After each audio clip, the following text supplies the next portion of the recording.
name's Bond. Jay.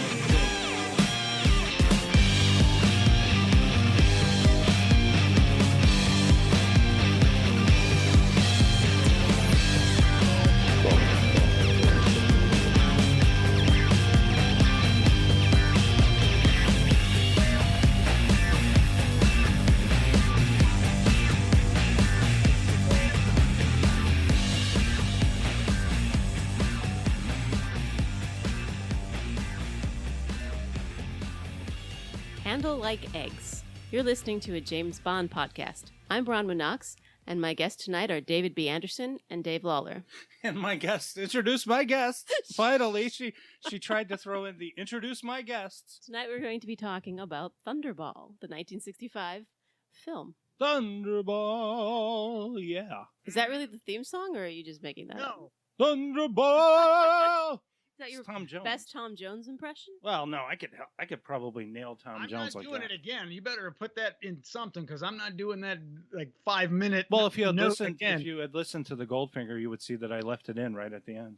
Yay! Well, I will get to it. I'm a busy man. But yeah, Thunderball, right? So it's some kind of a spy movie, right? It's with this guy. This guy Sean, not Neil, but Sean Connery. Yeah. Now, when did Operation Kid Brother come out? Would that have been around 67? That would have been 67 in the second half of the year. The first half of the year was Casino Royale. I only say that because we watched Operation 0007 tonight on Mystery Science Theater, and we're going to watch the real movie when we actually get to discussing it. We are doing that movie. Seen bits and pieces of it, and it was always painful. It's really hard to figure out, but there is a connection here, okay? Because over the last 2 weeks, we have had Adolfo Celli movies playing in this house, because last weekend we watched Diabolique, or however it's pronounced, also starring Adolfo Celli as a bad guy. That was John Philip Law, I believe, but it was also kind of a quote-unquote spy thriller, and he was the bad guy in that. He's the bad guy in Thunderball, and he's the bad guy in Operation Kid Brother. So it's all Adolfo Celli all the time. Mm-hmm. Except in this, he's dubbed, I believe. He's dubbed. Well, I think he's dubbed everywhere he goes, because he's Italian or whatever. British, 1965, 129 minutes in color, and also in Panavision. Fourth James Bond movie takes forever to get started and has too many long underwater sequences during which it is impossible to tell what's going on.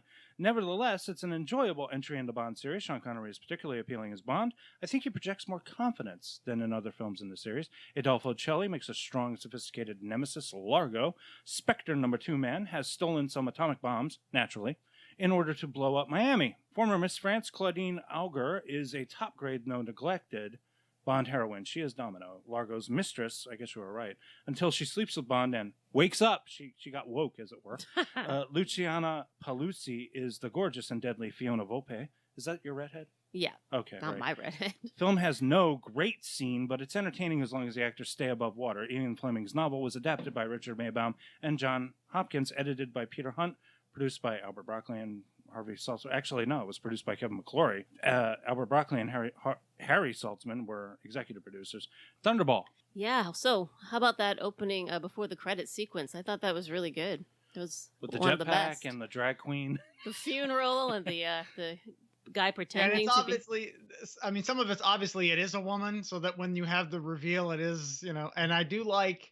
Yeah, in the wide shot, it was definitely a woman. You could see a woman in the wide shot. Suddenly, you get close. Because, man, when you see stuff in HD, you see that guy's face. It's all like pockmarked. Oh, my God. That's a dude. Yes, he is like, to quote Mystery Science Theater, God, I'm ugly. I scared my own children in the nursery. And they were talking about Anthony Dawson, because Anthony Dawson is also in Operation Kid Brother. Anyway, yeah, it had action, it had comedy, it had cross-dressing, apparently. Cross-dressing. I mean, if you want cross-dressing, this is the movie that has cross-dressing in it. Yeah. Yes. The John Barry score is kind of all over the place, and then missing in chunks. Where I felt there was parts in the movie where I'm like, man, this could have. I think I said this in one of our other shows. Like, this could have used more music. But it did have a couple of variations on the popular bum bum bum bum bum bum bum bum bum bum bum. Let me tell you something. The way that the music was done on this was everything was. This was a very rushed production. This came out a year after the last one. This was thrown together so quickly that John Barry didn't have enough time to really they started doing one kind of music. They started with a song called Mr. Kiss Kiss Bang Bang. You Mr. probably knew Kiss about this. Well, I know there's the Kiss Kiss Club in where they were NASA. Yeah, there's a song, and it's sung by either, you can look it up. It's like either Dionne Warwick or somebody else. And it's called Mr. Kiss Kiss Bang Bang, which was because that's what they called it in other places where Dr. No couldn't be pronounced properly, because it would just be like, we don't need any doctors. So they just called it Mr. Kiss Kiss Bang. They called it Mr. Kiss Kiss Bang Bang. Yeah. So there's like parts in the movie, the beginning of the movie, because they score these things out of sequence. So the beginning of the movie there's a lot of like the that's the Thunderball song, right? But then there's other parts where it's there's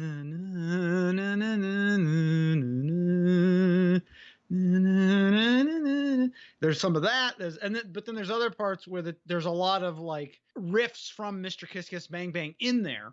Well, if you listen, you've seen it a few times, you understand. Like, so it's almost like they're working with two themes in the movie. Right.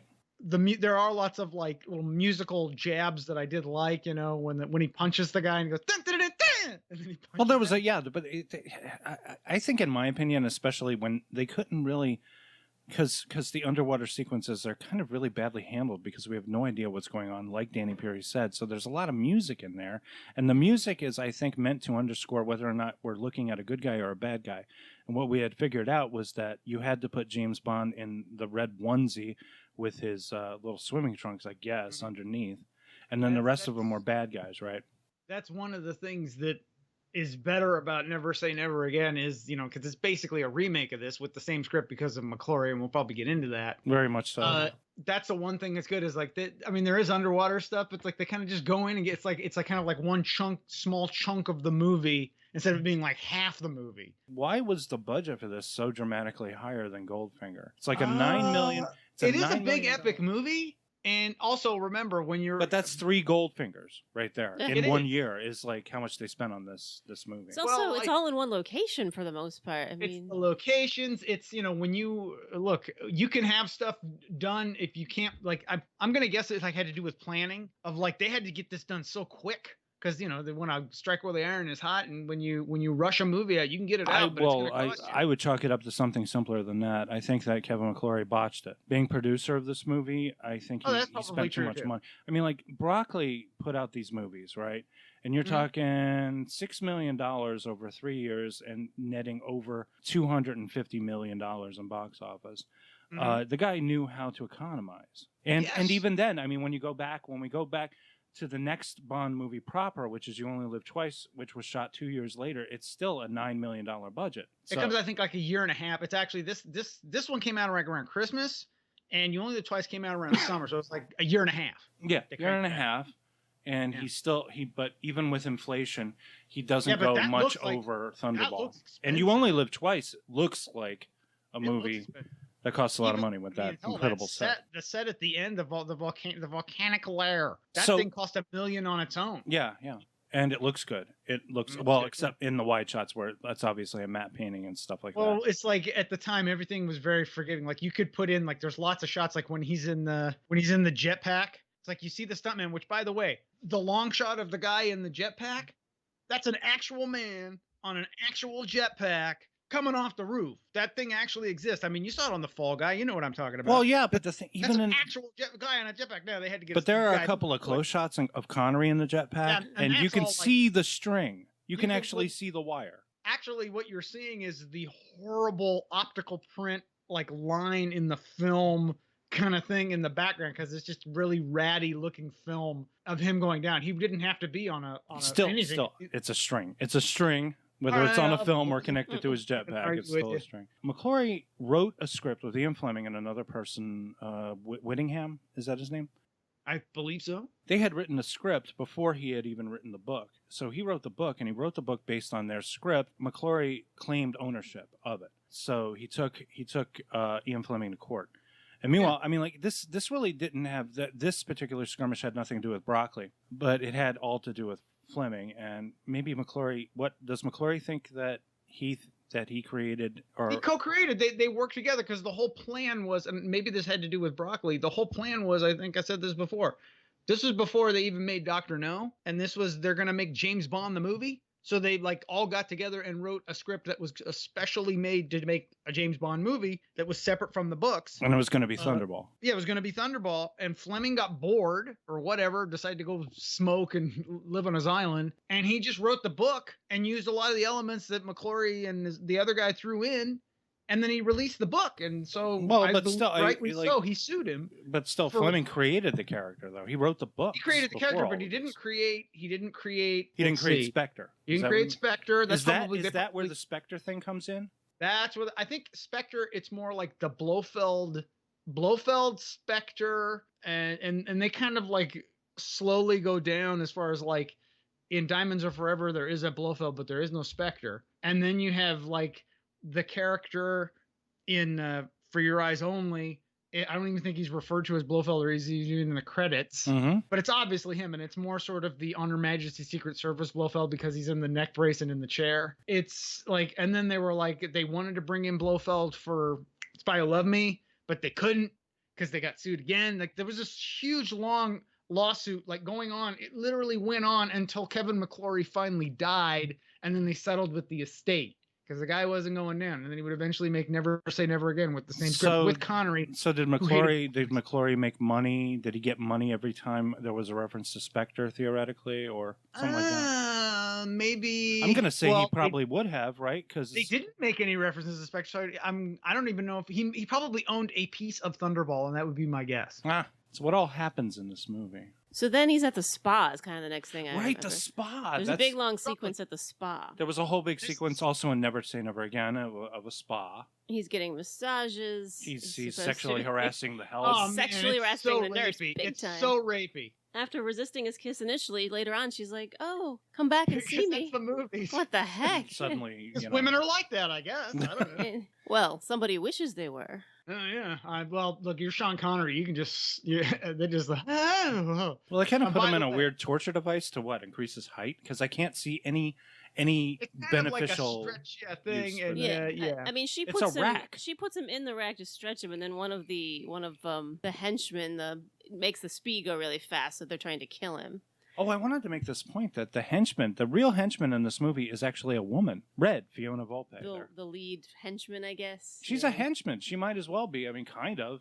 But you were saying that they had like a complicated that was the weird thing. It kind of gets to the middle of the movie. She's kind of stopping. Like she's like telling. What's his name? What's the name of the bad guy? I already forgot it. Yeah, me too. What's the main bad guy's name? Adolfo Celli. That's the actor. Oh no, the actual Largo. Largo. Okay, yeah, she's telling Largo, no, we need to do this and we need to do that. Like she's almost like above him, Inspector, but you don't see her in the. We didn't get to the room. That's what I said. She seems to be his boss. She's not taking. You said she was his henchman, but she's not taking orders. But from even Largo. then, and I irritate Bronwyn with this. There are many more empowered females in this movie than there were in The Spy Who Loved Me. Sorry. Anyway, but no, don't forget at the beginning, like the movie after the credits, you come in and it's you have the sort of the scene. This is where like the James Bond formula has been solidified, for better or for worse. Where it's like the guy comes in and he goes into the special room and he pushes a button and then he goes down and then he's like there's Spectre there and it's very Dr. Evil and and they have the guy with the chair and there's this weird shot where it's like this is where they always have like the weird editing things where it's like they needed a shot so they just ran it in reverse. There's like a tracking shot where you can tell they just ran it in reverse because they needed to go a specific way. Oh, there's also like flipped shots because you can tell flipped just part of his hair moves. No one thought about that, so they do that. They do that all the time. And then he's like, the culprit is known to me. And then he pushes the button, and I yelled at the TV, "I'm very badly burned." Yeah. So we're in the spa. Oh, yeah. What was the reason again? I missed that because I stepped out to wash my face or whatever. Is he like given like a temporary leave and told to go to a spa? I think he's just there. I think it's one of those like coincidence kind of things where he's there and then he sees the guy. Because in Never Say Never Again, he was going through some kind of a training program. I guess he failed the training program and they sent him to this. Whereas, and actually like even in Goldfinger, he kind of explains it in a line as like why he's there in that hotel where Goldfinger is like M kind of sent him there surreptitiously. So I don't know, maybe M sent him there because he knew something was up. I don't know. Yeah, I don't think they explain why he's in the spa. And he's then just there at the same time. At the same time, he's at the spa. The other scene that you missed is the redhead hair girl. What is her name? Fiona Volpe. She's setting up something where she's replacing one pilot with a fake double of himself. Right. That would be Gavin O'Herlihy in Never Say Never Again, but here it's some nondescript guy. I only know because Gavin O'Herlihy was in a bunch of popular 80s movies at the time. Oh, he was in Superman 3. He was in Superman 3. He was in Death Wish 3. So the guy that she's swapping out just happens to be another guest at this spa. No, wait, He's like he's a total prick as opposed to like in Never Say Never Again. She gets him addicted to heroin. It kind of makes a little more sense. That's This right. guy's That's like a total yeah, prick. yeah. I The want drug more money. That was Barbara Carrera, right? You said was the Fiona Yes, Volpe character, that's right, yeah. Yeah. Okay. Well, let's stop talking about Never Say Never Again. We'll get to that when we get to it. It's the same movie. It is the same movie, and a lot less hair on Connery, but. Still. Oh, And I did okay. notice how his hairline did not seem to be consistent. Oh, this is a rock solid hairpiece, and you can tell because the part's different, and it's like it's kind of helmet but hair. still, I mean, like even when he's underwater, Murray's wigs don't come off. Yeah, that's probably something. It's a hair replacement system. It's a hair, size pro. Still, that doesn't change. I mean, like he's Connery, man. I don't know. They probably shaved his back and then put it on his head. Okay, so there's I can't remember the specific. There's shenanigans in the spa, and he gets back at the person who tried to stretch him to death. And then he sticks a thing. He sticks a broom handle in the and then he's like, hey. It's almost comedic. Like it is kind of comedic. Well, I mean, he did him a favor because he lost like about 30 pounds probably in that thing. And then he died. He died. He died. He died. So he gets him back and sets the fire alarm, and then he leaves the spa to go back. Sort of leaves, and then he winds up at the office at MI6. Exactly. Right? And he's hanging out with Moneypenny, who her and Bernard Lee made less money in the 4 movies that they made for Albert Broccoli than in the one lump sum paycheck they got for Operation Kid Brother. They got an enormous amount of money just for appearing in it because they were wanted. I was thinking about this. Actors, when they're seeking roles, they don't get paid much, but when they're wanted, that's when the checks start coming also, out. you got to understand the amount of time they put into this one. Like they literally probably just came in like 1 or 2 days for this kind of stuff. It's unusual. Point. I mean, do we know anything about Kevin McClory as far as his work outside of Bond? Did he work on anything else? He did a couple other things. I think he was. Is he known for producing? I mean, like, is he a producer kind of a guy, or is he just? Now he's just known as the Thunderball. Never Say Never Again. Is what he's known. They're talking about whatever the assignment is with catching Largo, and he sees a picture of Domino, which seems to get him interested in going where she is. Domino is the replacement pilot's sister. I wish I could remember that character's name right now. Domino's brother. Yeah, Domino's brother. That's the character who got swapped. Francois, maybe. Francois, that might be right. Looks nothing. They do not look related at all. Well, they both have dark hair. I suppose that's something. Well, I had this weird idea that I don't know. She kept talking about how Largo's her guardian, right? I didn't. Yeah. Bronwyn kept telling me she was kind of like a kept woman or something. She was. Well, she didn't say I'm a guardian. It's better than saying mistress, is what she said. Well, she seemed so young though. She seemed like my daughter. Well, you're a rich guy. You get young women. That's the way it is. Yeah, exactly. She mentions she's like, well, I was attracted to him at the beginning. If he was just her, if he was just someone that was like her uncle taking care of her, she wouldn't be saying that. Obviously, they had a sexual relationship, and she was a kept woman. They just didn't refer to it that way. For the record here, Kevin McClory really doesn't have any other credentials to his name except Thunderball and basically being a thorn in the side for Eon Productions and Ian Fleming. He did try to get movies made, but he never got them made. And he's kind of like I would probably categorize him as a hanger-on who just sort of hung around long enough to try and steal credit from people, But they give him production of this $9 million movie. I wouldn't trust that, He came up with some ideas, so he got to give him his credit of however he got in there. Maybe it was just blackmail or something. He had pictures or something, and he's like, "Hey," and I gotta. Did they even have a contract with his signature or anything like that? I mean, I'm sure. Yeah, they had. That's probably how he was able to sue him. I guess, you can sue on the basis of a handshake agreement or a verbal agreement too. You can sue for any reason as long as you have verbal agreements. Never. They don't hold much water unless you have a recording of it. But they still have to. They have to hear it. They have to hear your claim. They hear your nonsense. Yeah, it's a time waster, I mean, and the money in the initial lawsuit is kind of negligible. It was like £35,000. Mm-hmm. So it really wasn't. I mean, with the kind of money that Bond movies were making, that's he like kept trying. He kept trying to make he through the 70s he was trying to make some sort of thing with the Thunderball stuff. It was going to be called Warhead something. Warhead 2000 AD. And he kept trying to make it in the 90s actually, and Sony was. It was all, but from that sort of inception, he had Connery because Connery still felt screwed over because of how little he made through the first ones. Yeah.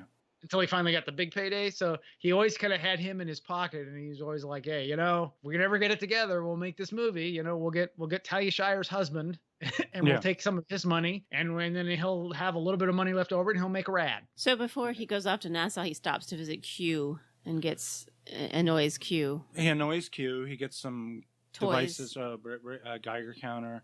Yeah, I camera. believe that's The camera, the first Q shows up in the field, and he's all pissed off, kind of thing. That's like probably the first time, right? That's the first time. I believe so, yeah, because we'd only actually seen him. We saw him in From Russia with Love for like a minute in the office. Then he actually went to the Q's lab, And he's wearing like a Gonzo shirt. I noticed Felix was wearing that kind of stuff. Felix is in this too. Again, playing another different Felix, actor. yeah.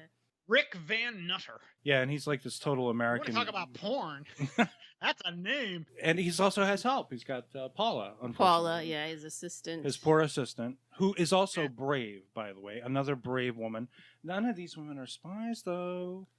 Actually, Paula would be a spy. She's an assistant. She's more of an assistant. Well, she's an assistant spy? I thought she was kind of part of the team. She's got a cyanide capsule, but everybody's secretary at MI6 has a cyanide capsule, right? Yeah, sure. I'm sure if I were a secretary there, they'd be, okay, here's your cyanide capsule, and remember to bite into that if they ever question you. I actually like this Felix. I don't know why. He just entertained me. He's very Jack Lord-esque. Yeah, He's got a Jack Lord. I'm an American. I'm Yeah, an American. I'm really loud. Hey, Bond, what are you doing? If I boom, and he gets punched in the stomach. Connery punches him.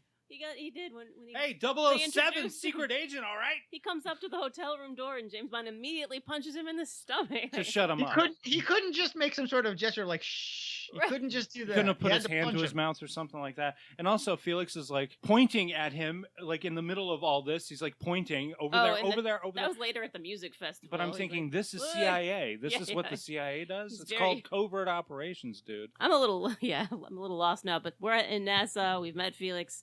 There's people trying to kill James Bond in his hotel room. He meets Domino. Oh wait, they're out in a boat. He's out in a boat with Paula when he meets Domino. Right, and he pretends their boat doesn't work, so she'll give him a ride back. That's how he hooks himself up with her. And that's how he meets Adolfo Celli. Yes, because they go over there, and Adolfo has pet sharks, which would then be lifted again for Spy Who Loved Me, because you have pet sharks, and he feeds people to sharks. Pets, that's a very. And also, again, this whole thing of when you have partners in crime and then you kill your partners. And I made a joke to Bronwyn as we were watching. I was thinking, if you ever did a LinkedIn profile of these people, there would be like review complaints. Don't hook up with this guy. He'll kill you. Once he gets your money, your investment money, he'll kill you. But you'd be dead. How could you complain on LinkedIn? That's my point. What? Well, maybe somebody he killed that guy because he asked for more money. Remember? Like he killed that. He killed the replacement guy because he was being greedy. If he would have gotten. But still, this guy kills associates. Don't ever get a job here. 1 star. I'm putting 1 star in for Largo, and I'm putting 1 star for Stromberg because he's terrible because he blows up the guy's Actually, I know we keep going over to Never Say Never Again, but can we agree that like Largo in this, the Largo in Never Say Never Again is probably better? Yeah, Klaus Maria Brandauer he's a wonderful actor. Like, this guy is not charismatic, and they made a joke. They made a joke in Mystery Science Theater in Operation Kid Brother. He was kissing this woman, and I think Crow says this is why Thunderball was a huge hit because you never saw Adolfo Celli kissing anybody. it's true. And you don't. He's got like an eye patch. He's kind of weird and creepy and wrong in a way that. And all I know is, honestly, rich dudes, somehow they become handsome and funny. That's all I can say about that. Well, that's just because they have the money, right? The money makes them more attractive. No slam against women, but it's no slam against. And I wrote that in a review recently. So where are we here? They have dinner. He has dinner at the hotel, the fancy hotel with James Bond and Domino and Largo are there, and they're dancing, and Largo is watching Domino and James Bond dance kind of jealously, but then he invites him to go hang out with them at the music festival the next day. Is that big parade? That's right. That's the thing that he's inviting him to hang out. This bizarre parade. The Junkanoo. Yeah, the Junkanoo. That's the word, yeah. And by the way, when they shot this was, I mean, everything was like full Bond mania at the time. So they they organized with the people, have a parade. But then when they did the parade, they literally had signs of like 007 James Bond. Oh, really? on the signs, and they had to kind of cut around it because they were all excited to have them there. There was a dancing pack of Marlboro cigarettes, okay, and there was somebody dressed up like Superman in this parade too. Yeah, it's just these days you would have a whole team of lawyers trying to either clear or block these shots, especially the cigarettes. I mean, like dancing cigarettes. So, but it looked like a lot of fun. It kind of looked like a mummers parade. That's the kind of parades we had in Philadelphia when I was a kid. I was thinking more like in Moonraker with that Rio de Janeiro like kind of parade where it's just a bunch of like it's a big parade. It's a whole bunch of like fun, silly stuff going on. But we're hanging out. We're doing that thing that James Bond does so well, which is this international flavor. This James Bond movies really show just how wonderful a diverse culture can be. He's on the roof and they try to trap him in the pool and he escapes. I remember that. He's under the pool. They've got like this protective covering over the pool, and he's in there with the sharks, and he's got his rebreather, which is one of those a cute toy, Jedi rebreathers that Jedi. That was probably where it was used. Now I gotta say, the guy swimming around with the shark, you can tell where the stuntman does look similar to Sean Connery, but it's obviously a stuntman. And then there are a couple of shots where it's actually Sean Connery, and there is actually a shot with Sean Connery and a shark in the same shot, and he looks scared shitless. Because I don't blame him. But also, I mean, like this is actually happening where you have, and then doesn't it seem that they killed some sharks in this movie? Oh, I mean, sure like they did. For real, like real killing they don't of care. sharks. This was before they cared about stuff like this. Yeah. No, I do remember that there were some rules in place. They didn't have a humane society monitoring production or anything, but I did know it was considered an unwritten rule not to kill animals to make a movie. Like that was back in the 30s and 40s when you could get away with that and nobody gave it a second thought. But in the 60s, people were getting a little more socially conscious, right? Yeah. So you're talking about when he was out in the ocean with Felix and they're on the boat and they go down to where they checking to see if the missiles are there, and they're shooting these sharks. And he goes, well, kill one shark and then the rest of them, it'll distract the rest of them. And you're saying you think they really killed that shark, right? It kind of looks like they did. There's no way you can fake a shark that realistically, Not even, I mean, like they tried with Jaws, and sometimes the Jaws. Well, there actually is a great scene where it's like where Bond meets the villain first and is like mean to him. It's very much like the Goldfinger like scenes, and where he goes in and he meets him and he's sort of skeet shooting. He's just sort of, oh, well, I've never done this, and he shoots the thing perfectly. He doesn't even look at it. And I'm wondering, how the hell do they do that? Because it's obviously not a special effect. I'm like, they must have just had like a breakaway, like a thing, like a squib on the thing. So yeah, back in those days, it wasn't until probably wasn't until the Pierce Brosnan days when they were really faking a lot of things. Also, at some point, he's out and he gets picked up by Fiona in the car. There's that whole she's driving really fast and frightening him. I don't know. They realize they're both staying at the hotel, and then while he's off investigating Largo, she breaks into his hotel and kidnaps Paula. Right. Yeah. And moves into Paula's room. A lot of women in this. There are a lot of women, actually. Yeah. Three main women in this movie. Mm-hmm. So Largo's henchmen have Paula, and Paula, as we were talking about before, takes the cyanide capsules to keep from talking. Yes, she's a brave little toaster. This one. And since Bond's not able to rescue her, he goes back to his hotel and has sex with Fiona, as you do. Yeah. Yes. It's very. And there's actually like a line that they cut out that they ended up. It's actually in the trailer for Thunderball, but that they didn't use, so they reused it in You Only Live Twice. It's like the things I do for England. That's pretty good. No, he did say it. I heard him say it in what we just watched. Sure? Yeah. After I believe they used it in the trailer. After her henchmen come and take him off, and no, he said, "What I do for king and country." Yeah, doesn't that mean the same thing? No. No, He there's said, another the thing. things I do for England. Oh, okay. That's a different thing. It's They cut that out. Why'd they cut that the out? same thing. They cut it What out. I do for king and country. I should have mailed it to the Marx Brothers. Okay. Mailed what? Sorry. Mailed what, It's James? easy. You don't think he'd be that stupid? Yes. So after they've gotten it on and her henchmen come to kidnap him, he gets away from him, and there's this big chase scene through the junk. What's it called? The Junkaroo? The Junkanoo. Junkanoo, sorry. Junkanoo. So that leads all the way up to a dancing scene, and he dances with her, and then they try to shoot him, and he uses her for a human shield. Oh, yes, that's right. Another bad misogynist moment there, using a woman as a human shield. How Of about course, that? it's her own man that's trying to kill him. So I don't know. It's kind of the morality there. Like, Yeah, she's a bad person. It's okay. I don't know about that, but it's still like, what was the option? Do you think this is the last time that James Bond uses a woman as a human shield? Maybe one of the last times. I can't. I don't remember I him don't think doing it so. in the only live twice. You Spy Who Loved Me. Although she kind of stands in front of him and then gets shot. Yeah. It's that's not like true. he He doesn't grab her and turn her toward the bullet in that case. Sweetie, I'm the star of the movie. Yeah, just that's kind of what he does. And then what? We wind up under the sea. Under the sea. Yeah, I Under think the so. sea. I mean, And then that whole interminable fight, and it just kind of goes on. And this is like my main problem with the movie, man. You just lose interest so quickly. plus there's two parts to it. There's a nighttime one, and then they're doing it still in the day, and you're like, I thought this was over, but we're still doing this. That's like the Mount Everest of bad decisions is when you say, hey, let's do an underwater sequence, but at night, where we have no lighting and we have no idea what's going on. The only thing that you know is that maybe the good guys are in red and the bad guys are in black or whatever. I just feel like they didn't edit it that well. They didn't edit it with thinking of how they could make things impactful moments and make it look like there was I know, you shave maybe 20 minutes off this movie. You've got a movie that's an hour and 50 minutes and probably a lot tighter for it. You know, this And movie extra goes showing over too. 2 hours long. It's 2 hours. It's the beginning of the sort of the bloat, which actually for most James Bond movies, I like that extra bloat.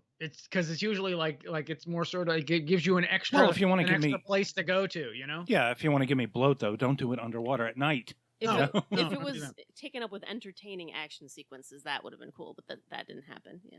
So then we wind up on the boat again. We're on his really cool boat that you can kind of see a mile away can separate. By because- the way, it's called the Disco Volante, The- which is Yeah. I believe that's Italian for flying saucer. Really? Yeah. That's about pretty that? good. I like that. That's really good. But it breaks up into two parts, and you can kind of see that it breaks up into two parts because it's like a smaller boat, like a hydrofoil that's carrying a yacht section. So the hydrofoil disengages after he gets caught. He only manages to grab one missile. The whole plan is to, of course, to get the 2 atomic bombs. Oh no, Superman will be able to turn back time and get the other one. Oh, he might. Right. I'm sure. But this is always a bad idea to steal atomic bombs. It just doesn't work out that way. And that's why the title of this episode is Handle with Like Eggs, because it says handle like eggs on the missile. I was thinking of naming it The Night the Lights Went Out in Palmyra. But you can't pronounce it, so why bother? Yeah, hard to yeah. say. And then there's also the alternate title, which is License to Troubleshoot. But here, when Largo is discovered and they're chasing after him, he makes it look as though the ship is being attacked. He creates a smoke screen and then disengages that yacht section and then takes off with his one missile. Bond is on there. He's got Domino tied up. Domino manages to get untied by... She didn't get untied. The guy who I keep calling the nerd untied nerd. her. Yeah. Yeah, he's like, oh my God. He realizes I'm not working for good people. Oh, These aren't good people. No. So he unties her, and then what does she do? She gets up there and saves James Bond's life. She harpoons Largo in the back. Barbara Bach never did that. Sorry. let it go, Dave. Let it go. Yeah, so that's basically when the movie. She's not even a spy. The movie picks up again with an action sequence at that point. Like after all that boring scuba stuff, suddenly there's this Oh, yeah. crazy action sequence on the boat. This hydrofoil is going faster than warp speed. Yes. Do you see how they sped up the process shot to make it look like it was going even faster? There's a line earlier where he says something about James Bond is like, so how fast does the boat go? 15 knots? And Largo's like, no, it goes 20 knots. And I'm sorry, that was going a lot faster than 20 knots. It was like warp 10, that thing. Yeah, I feel like that ending feels a little. I mean, after Goldfinger, it feels a little because Goldfinger kind of set the stage for like. Then they would end up doing it in You Only Live Twice, where it's like you have the bad guy in his base at the end. Yeah. Even though it was Fort Knox, it's a place where the big battle is.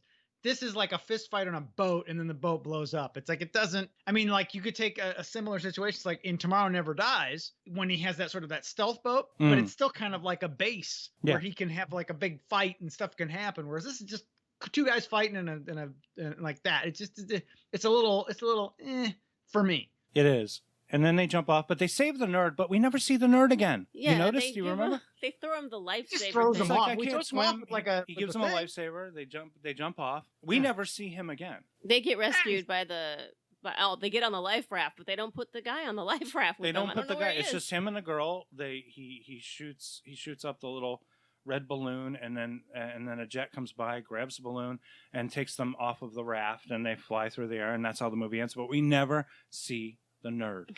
What happened to that guy?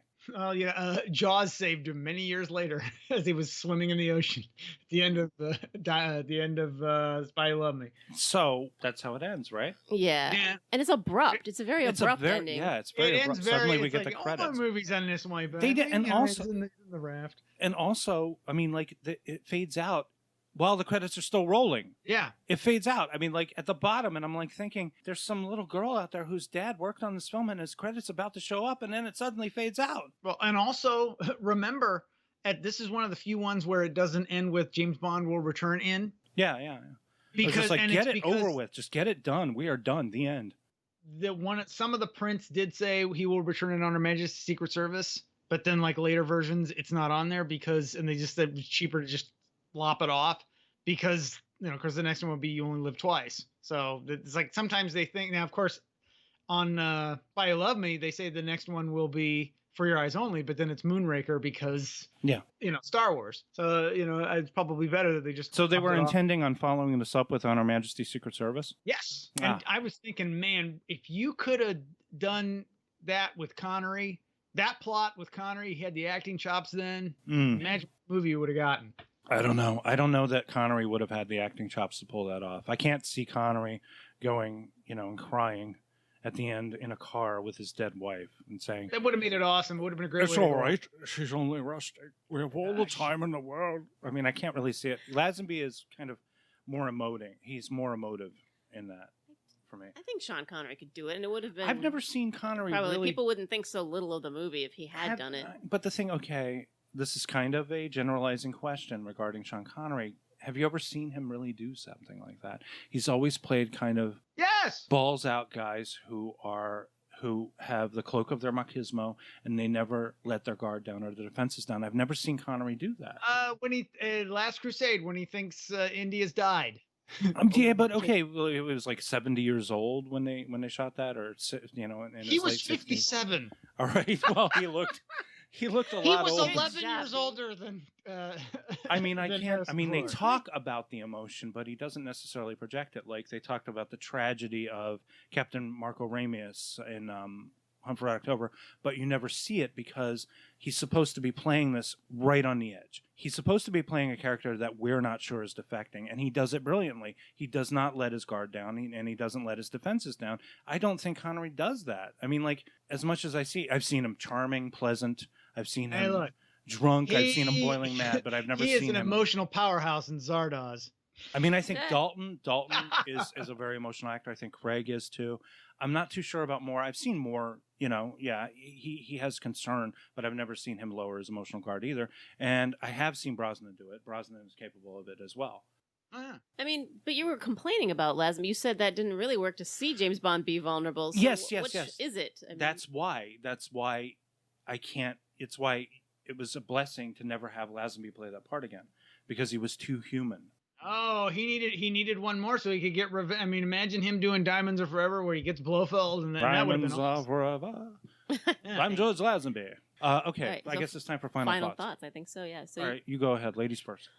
Sure. So there's some pretty fun individual scenes in this movie, and there's some entertaining characters. I love Fiona Volpe, and I like the Felix. But overall, those there's no way of denying those scuba scenes kind of make the movie a bit of a drag. But still, I would watch it again. It's in the middle of the road of the Connery ones for me. How about you, David B. Anderson? Okay. I watch these things over and over again, and then my opinion changes. And right now, I'm thinking it's at the bottom of the Connerys for me. And I'm thinking because we only have, let's see, technically we have two more official Connerys. And I can already think, like, even though Diamonds Are Forever is completely stupid and kind of bad, it's probably more entertaining than this. So it's probably going to be at the bottom of my Connerys. But I would still recommend it because it does have some good stuff in it. It's just, when they start going down into, take a nap. Take a 20-minute power nap when they start going down into the water, and you wake up and then get to the end, and then you'll be fine. I'm not mad. I was actually thinking, you know what this is? This is Indiana Jones and the Kingdom of the Crystal Skull of James Bond, where it's all there. Yeah. It doesn't suck. And you're actually kind of entertained, and there's some good moments, but it's not quite there. Yeah. It's not quite there for me. All right. My turn? Your turn. Yeah, yes. Well, as you were talking, I was thinking about my list, and originally, this was third from the bottom, I think. It was just ahead of World Is Not Enough and just under Diamonds Are Forever. Now, I moved it up basically, I think, 2 spots, I would say, in my list. It did improve upon the second viewing. I put it just under The Man with the Golden Gun and just above Diamonds Are Forever. But I have Never Say Never Again above The Man with the Golden Gun. So obviously, I think that the Never Say Never Again is an improvement on Thunderball. It's just a better. I think it's better put together. Had a better. I think Irving Kershner is a great director, and I thought Klaus Maria Brandauer is a great villain. And there's a couple of things in there that they invented that were new for the movie, like the video game sequence, which I thought was fantastic. Yes. Another always James Bond with the danger level, always. Yeah, yeah. And I enjoy it when, like Peary said, I enjoy it when we stay above the water. But there's too much. There's like 30 or more minutes under the water. Cut that down. Cut it down to half. Cut it down to half. I think maybe it costs a lot of money. There's a lot of people and a lot of sharks, and it looks really dangerous, and it looks real. It's not visual effects. And I think that's probably what contributed to the $9 million budget was just the tremendous danger involved in making the movie, which is great. I love a dangerous movie. Should be dangerous. I feel like this is it's odd. It's kind of like a generic James Bond movie. This and You Only Live Twice, although You Only Live It really Twice. does. It's kind of lacking. Yeah, it's lacking a personality. And Connery holds it together, and it's an enormous hit. This was an enormous hit. This is the biggest hit of all of them. $141.2 million on a $9 million budget. It's debatable whether it was the most profitable, though. I mean, I think the first 3 movies were probably the most profitable when you consider dollars. I was thinking, like, if you put Roger Moore in this, and you did him with his eyebrow and his one-liners, it could have been another Octopussy, where it's so stupid, but it's hilarious and it's fun. Yeah. Also, there's a couple of more puns in there that Connery doesn't quite nail. I think you got the point. Yeah, you got the point. Oh, I think you got the point. See, Moore could have nailed them. But, I think you got the point. But I mean, it's fun for that marginal baseline entertainment value of a James Bond movie. Yeah, and man, it gets 2 stars. People went in 60 and 65. They didn't care. This was kind of like I say, like Return of the Jedi. It's just more of the same. We're having fun. We're seeing what we want. Maybe a little better than Return of the Jedi though. Because they made 4 James Bond movies in 4 years. These incredible productions in 4 years. That's quite a feat. Thanks everyone for listening. We'll be back next time with 1967's Casino Royale. Starring Peter Sellers and Woody Allen. Big laughs. And David Niven. And Orson Welles. And Barbara Boucher. And who else is in this? A bunch of other people, right? Did you say Woody Allen already? I already said Woody Allen. Oh, then I don't know. Well, Ursula Andress. Did you say Ursula Andress? Right, that's right. Honey Ryder's in that one, too. All right, good night, everybody. Good night, everybody. What happened? It's no secret that woman feels my